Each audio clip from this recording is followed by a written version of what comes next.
Aujourd'hui, on va pas réellement parler de photos, mais plus de films sur la photo. Et voilà, j'aime aussi pas mal les films, je suis un petit peu cinéphile, et je me disais que faire un petit épisode croisé photo-film, ça pourrait être intéressant. J'imagine que je suis pas le seul dans ce cas, parce que quand on aime la photo, assez souvent on aime ce qui est visuel, donc aussi le cinéma, parce que finalement, un film, ce n'est qu'une suite de photos. Du coup, dans cet épisode, on va voir 9 films à voir absolument sur la photo. Bon, en fait, je vous rassure, si vous les voyez pas, c'est pas très grave, c'est juste pour un petit peu faire monter la sauce. Pour les plus intéressés, je vous laisse en description l'article complet qui liste près de 101 films qui abordent du coup le thème de la photographie. Pas tout à fait 101, un petit peu moins, mais pour compléter la liste, j'ai aussi listé quelques films qui ont une photographie, donc un aspect visuel très intéressant. Et en description, vous pouvez aussi retrouver ma formation gratuite sur les bases de la photo. Allez, en avant, gagnons.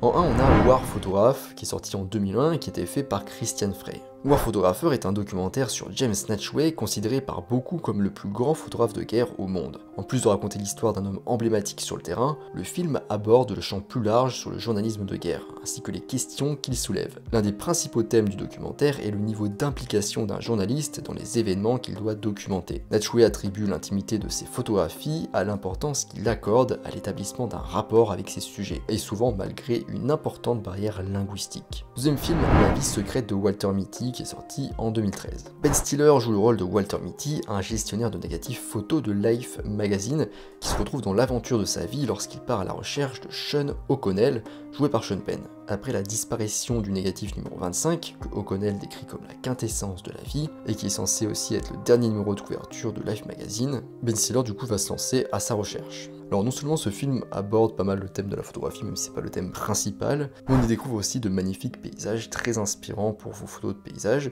notamment de l'Islande. C'est un film assez léger, sympa et abordable. Troisième film, Photograph. Né à Prague en 1935, donc en République tchèque, Jan Sodek est l'un des photographes les plus célèbres que son pays ait jamais produit. Photographe est basé sur sa vie et son travail, mais de manière très vague, c'est loin d'être un biopic du coup très fidèle à la réalité. Cette dramaturgie tchèque, avec Karel Roden dans le rôle principal et coécrite par Sodek lui-même, aussi entre la véracité et l'ironie. Cela permet d'éviter quelques lourdeurs auxquelles les biopics sont généralement soumis, et le résultat est à la fois excentrique et satisfaisant. Quatrième film, A Smash His Camera, qui est sorti en 2010. Né en 1931, Ronald Edward Gallela, alias Ron Gallela, est l'un des photographes les plus controversés de l'histoire. Surnommé le parrain de la culture paparazzi américaine par le magazine Time, il a pris plus de 3 millions de photos de personnalités publiques, et a acquis une certaine notoriété grâce à ses querelles avec Jacqueline Onassi et Marlon Brando. Bien que ce documentaire primé mette en avant l'éthique de son métier, il reste aussi très agréable à regarder pour son personnage principal très coloré.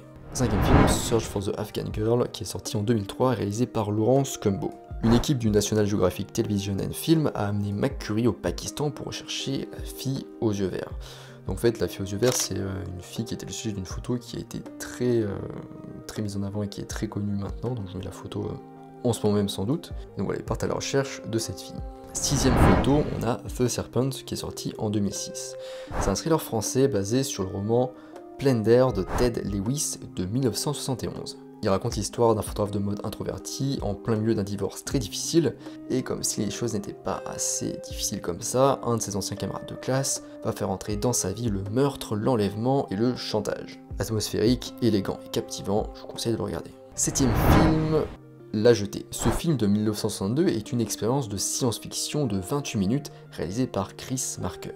Le film est entièrement composé d'images fixes, en noir et blanc, donc de photos, à l'exception d'un plan d'une femme qui ouvre et cligne des yeux. Huitième film, The Bang Bang Club, qui est sorti du coup en 2010 et réalisé par Steven Silver. Vous vous souvenez peut-être de cette photo gagnante du Pulitzer d'un enfant soudanais observé par un vautour. Ce film raconte la véritable histoire derrière cette image, et l'histoire remarquable et poignante de 4 jeunes photojournalistes et les extrêmes qu'ils ont dû atteindre afin de capturer leurs photos dans les jours précédant la chute de l'apartheid en Afrique du Sud. Neuvième et dernier film, Fenêtre sur cour, qui est sorti en 1954 et réalisé par Alfred Hitchcock. Le personnage principal, James Stewart, joue aux côtés de Grace Kelly dans ce thriller classique d'Hitchcock. Photographe professionnel, LB Jeff Jeffries se casse la jambe en plein shooting lors d'une course automobile. Coincé dans son appartement new-yorkais, il passe son temps à regarder par la fenêtre arrière pour observer ses voisins. Il commence à soupçonner qu'un homme de l'autre côté de la cour a peut-être assassiné sa femme.